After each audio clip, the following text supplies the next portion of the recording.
Vamos lá, queridos alunos do oitavo ano, conforme eu prometi, eu tô mandando para vocês esses slides gravadinhos, porque a nossa aula dessa semana ela foi um pouco rápida, né, em função de algumas dificuldades que eu tive para acessar a internet. Então eu vou terminar essa explicação para que a gente não atrase o nosso conteúdo, certo? Qualquer coisa você pode mandar as suas perguntas pelo Agenda Edu que eu respondo, ok? Então a gente vai adentrar, né, as características das três revoluções industriais. Na realidade, o que a gente está vendo aqui é um material complementar. A nossa apostila fala das três revoluções industriais, mas faltam ali alguns complementos. Então, eu vou tentar fazer isso hoje de uma forma mais completa. Lembrando que durante a aula a gente conseguiu chegar até a segunda revolução industrial, mas não deu para falar da terceira. Então, eu vou falar de todas, né, até chegar nessa parte do conteúdo que ficou faltando. Então, na aula passada, a gente entendeu que grande parte, né, das desigualdades sociais que a gente enxerga no mundo, elas foram acentuadas nos últimos 5 séculos por conta das revoluções industriais e do neocolonialismo. A gente não vai tratar o neocolonialismo nesses slides, mas vocês têm um link que eu mandei pelo maestro do professor Lucas que explica direitinho. Importante, neocolonialismo e imperialismo, eles se referem basicamente ao mesmo momento da história, tá? Então não se preocupem. Seguinte, gente, então a gente falar sobre as revoluções industriais, século XVII, século XVIII. Aqui eu coloquei século XVIII, tá? Quais são as características gerais das revoluções industriais? A primeira, né, é que as revoluções industriais, ou seja, essas formas de trabalhar e de explorar as pessoas, elas mudam e elas começam na Inglaterra, né? Então as revoluções industriais começam na Inglaterra. Segundo, toda revolução industrial vai apresentar êxodo rural, ou seja, as pessoas elas saem do campo para irem para a cidade, né, em busca de melhores condições de vida. As revoluções industriais também, elas são resultado das transformações que começaram a acontecer no século XV e XVI, com o fim da Idade Média e passagem ali para a Renascença, é, e assim por diante. E além da Renascença, a gente teve as grandes navegações, e vai ser nesse contexto, inclusive, que o Brasil vai ser descoberto, né? Então, ali no fim da Idade Média, no século XV, a gente vai ter a passagem do trabalho artesão para o trabalho industrial, né? E é isso que vai começar a modificar a vida das pessoas para que as revoluções industriais aconteçam. Lembrando, nesses slides eu vou focar na primeira, segunda e terceira revolução industrial, tá, gente? A quarta a gente vai ver um pouquinho depois. Então, né, é nas revoluções industriais que vai surgir uma classe, né, que é chamada de classe operária ou de proletariado. Então, aquele indivíduo que era artesão, ele vai se transformar agora, né, no operário. O que isso vai mudar, né? Antigamente, até ali o século XV e XVI, esse artesão, esse profissional, ele sabia fazer toda a etapa da mercadoria. Mas o que vai acontecer? Esse indivíduo, ele vai, digamos assim, sofrer uma transformação no seu jeito de trabalhar. E se antes ele sabia fazer todo o processo de um produto, agora que ele é operário, agora que a gente está no século XVII e XVIII, ele só vai conseguir fazer uma parte desse produto. E qual vai ser a consequência disso para esse indivíduo? Ele vai ser cada vez mais explorado e ele vai ser cada vez mais substituído por outros indivíduos, porque o seu trabalho é simples, né? E é por isso que as revoluções industriais geraram tanto lucro, porque as pessoas eram substituídas umas pelas outras rapidamente. Outra característica, né, é que a vida do operário ela era extremamente precária, né?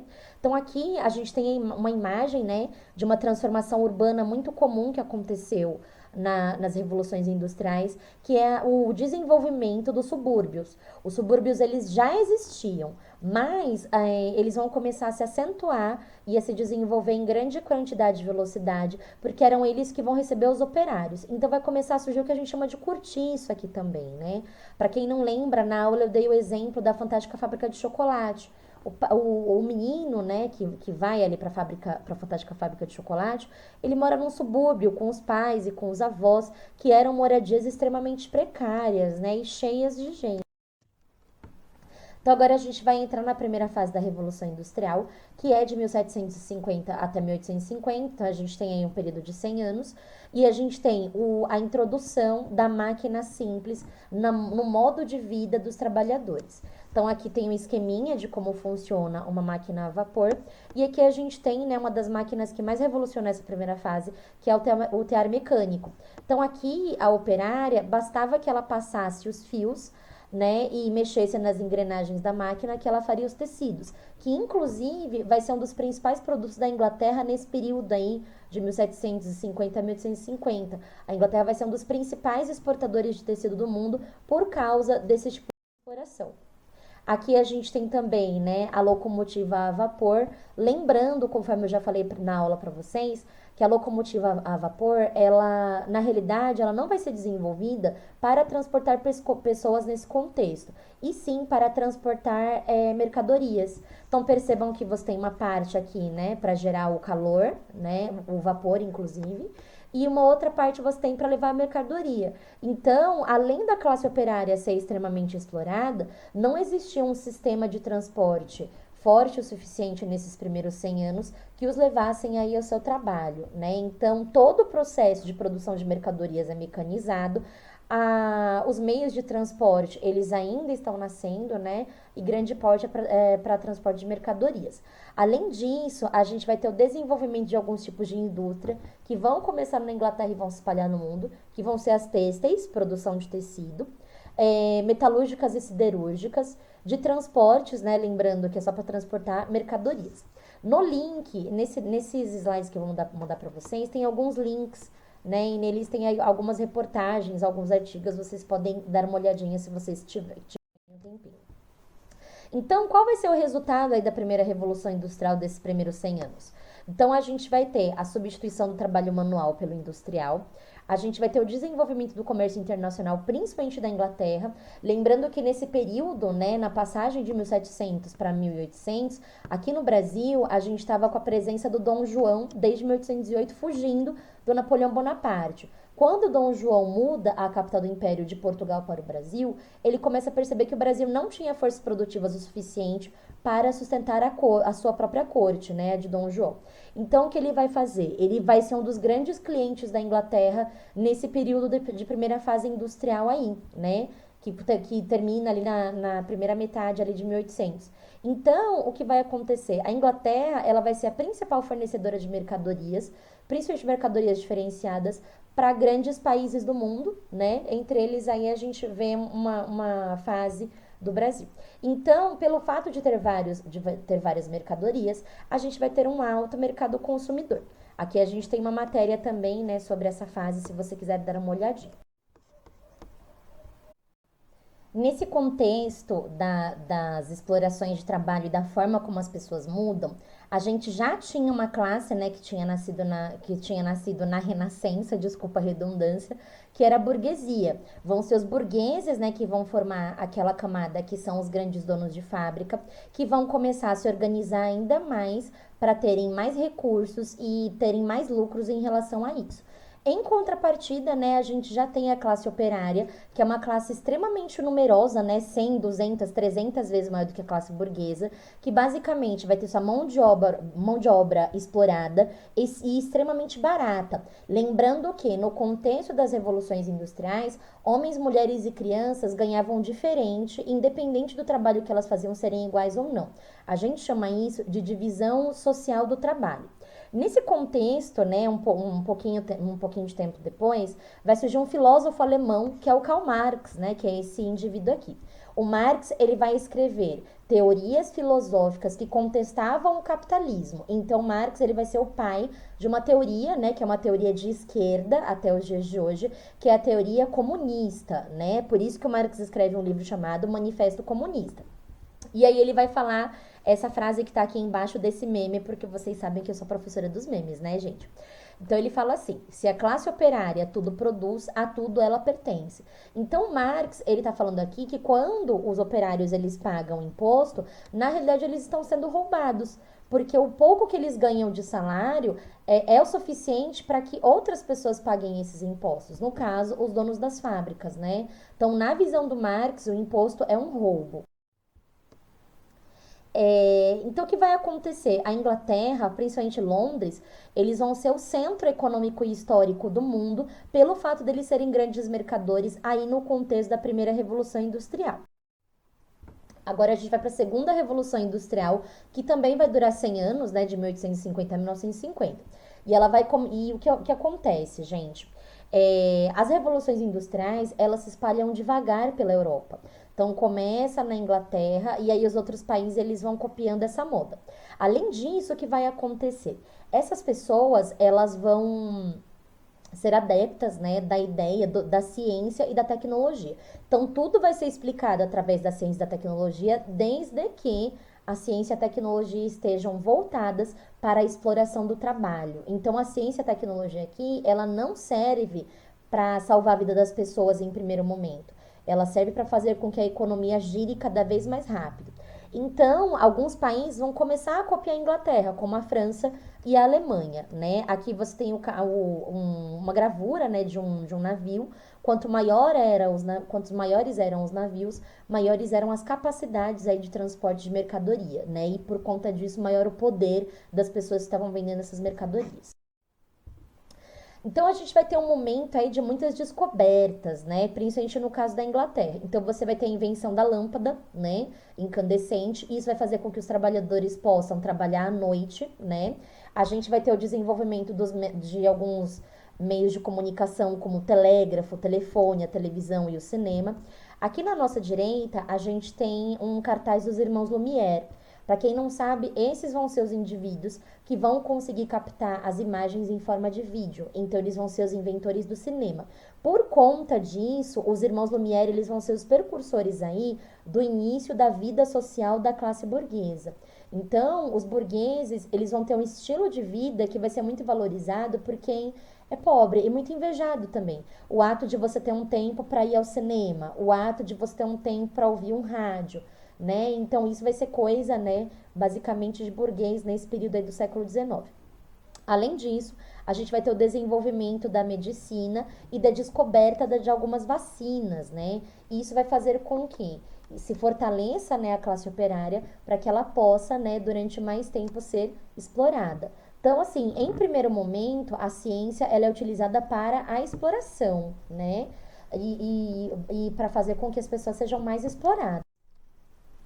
Então a gente tem aqui um cartazinho, né, falando da vida social das classes mais altas, que é o rádio, a TV, né, e as pessoas têm tempo para se distrair, mas só os e a gente tem agora uma correlação da Segunda Revolução Industrial com Dom Pedro II.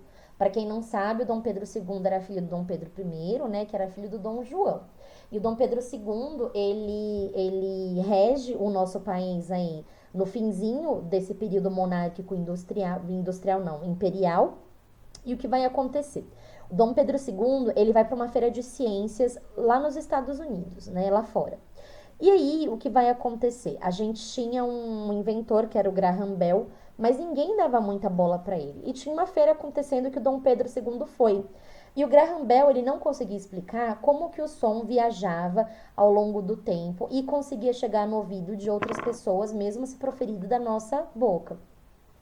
E aí o Dom Pedro II vai dar uma chance para o Graham Bell explicar esse experimento e vai trazer esse experimento aqui para o Brasil, que vai ser o telégrafo. E aí, como o telégrafo funcionava, outras pessoas começaram a querer comprar o telégrafo do Graham Bell. E vai ser por conta disso, né, por causa dessa descoberta, que o telefone vai ser tão utilizado hoje em dia, porque ele é uma evolução, né, do telégrafo. Importante, gente, o Dom Pedro II, ele tinha uma visão de ciência muito evoluída. Então, vai ser ali com Dom Pedro II que a gente vai ter o estabelecimento de algumas faculdades aqui no Brasil, que nem a Faculdade de Belas Artes, né, que vai ser uma invenção ali na realidade do pai e do avô dele, mas ele vai trazer investimentos para isso. E também o Museu Nacional do Rio de Janeiro, que foi o que pegou fogo, né, alguns anos atrás, que inclusive tinha uma múmia que o Dom Pedro II foi em pessoa no Egito buscar, né? Então, fica aí algumas curiosidades sobre o Dom Pedro II. Aqui a gente tem, gente, o Alexander Fleming. Para quem não sabe, ele vai ser, né, um dos inventores, das pessoas que vai descobrir o antibiótico. E ele vai descobrir o antibiótico por um acidente, né? Na realidade, ele deixou um material exposto né? E esse material deveria ter sido jogado fora. E aí, quando ele analisa esse material, ele percebe, né, que esse material tem uma potência relacionada ali a alguns tipos de micro-organismos. Então, vai ser com as descobertas do Fleming que algumas partes da população vão deixar de morrer por conta ali de algumas infecções, né? A aplicação do petróleo como uma fonte de energia. E por conta disso, as fábricas elas começam a funcionar mais rápido, né? Por conta disso também, a gente tem o desenvolvimento do automóvel, né? Então, todas aquelas pessoas que tinham uma classe social mais alta, elas vão conseguir, né, comprar o seu automóvel para conseguir se locomover de uma forma mais tranquila. Então, só um adendo, né, gente? O petróleo ele dá origem para o plástico, né? Então, uma parte dos produtos também vão começar a ser produzidos em plástico na mesma quantidade, né? Ou inclusive até maior do que a gente tem hoje. Quem abre o armário da mãe consegue ver isso traduzido nos Tupperware. A gente tem também dois modelos econômicos, né, que é o modelo fordista e o taylorista, que são modelos de exploração da mão de obra de um jeito mais eficaz. A gente chama isso de logística. Como a gente vai produzir aquele produto de um jeito mais barato e de um jeito mais rápido, né? No caso do Ford, por exemplo, ele vai criar a ideia da linha de montagem, né, que inclusive aparece naquele filme Tempos Modernos do Charlie Chaplin. Então, o que ele vai fazer? Ele vai colocar uma esteira na fábrica para que os produtos vão passando na esteira e os operários, um do lado do outro na esteira, consigam produzir em maior quantidade, né? Esses trabalhadores, eles precisam ser especializados, ou seja, eles precisam ser mestres naquilo que eles estão fazendo. No caso do Taylorismo, o que vai acontecer? Se controla o tempo de produção, então você só tem aquele tempo para fazer aquilo, né? E no caso do Taylorismo também, tem que ter um limite mínimo de produção. Então, por dia tem que produzir no mínimo 100 canetas, por exemplo, naquela fábrica. Então, o que vai acontecer? Por conta da alta exploração da classe proletária e pela alta acumulação de riquezas da classe burguesa, as desigualdades sociais, que é um dos temas do capítulo 3, elas começam a ficar cada vez mais sérias, né? E fica muito evidente essa divisão. Então, a gente tem alguns movimentos de resistência, né, entre os trabalhadores. O primeiro movimento de resistência, ele vai acontecer lá em 1824, quando o parlamento inglês, ele legaliza os grupos, né, as associações de trabalhadores. Então, vai ser aí que vai começar a ideia dos sindicatos e de alguns partidos políticos, né? Essa organização que defendia os direitos dos trabalhadores a partir de 1824, eles vão criar uma espécie de banco, né? Que vão ser as caixas de resistência. Era tipo como se fosse um dinheirinho que os trabalhadores juntavam, né? Para dar ali entre eles, nessas associações, para ajudar aqueles trabalhadores que foram fazer greve e por conta disso foram mandados embora. Então, já em meados de 1800, a gente já tinha uma classe operária que protestava em função ali dos seus direitos. Então a gente tem, né, o movimento cartista, né, que está aqui nesse lado, que vão ser trabalhadores que vão se organizar para apresentar uma carta para o parlamento falando sobre quais os direitos que eles estavam cobrando. E a gente vai ter o movimento ludista ou o movimento dos quebradores de máquina aqui à direita. Nesse movimento, os operários eles quebravam as máquinas dentro das fábricas porque eles acreditavam que as máquinas elas roubavam uma parte do trabalho deles. Então, o que vai acontecer, né? Por conta desses movimentos trabalhistas, os operários vão conseguir, por exemplo, o direito ao voto, né? Que antes só era dado para aquelas pessoas que tinham posse. Mas lembre-se, nesse contexto aí de 1800, só os trabalhadores homens vão ter o direito.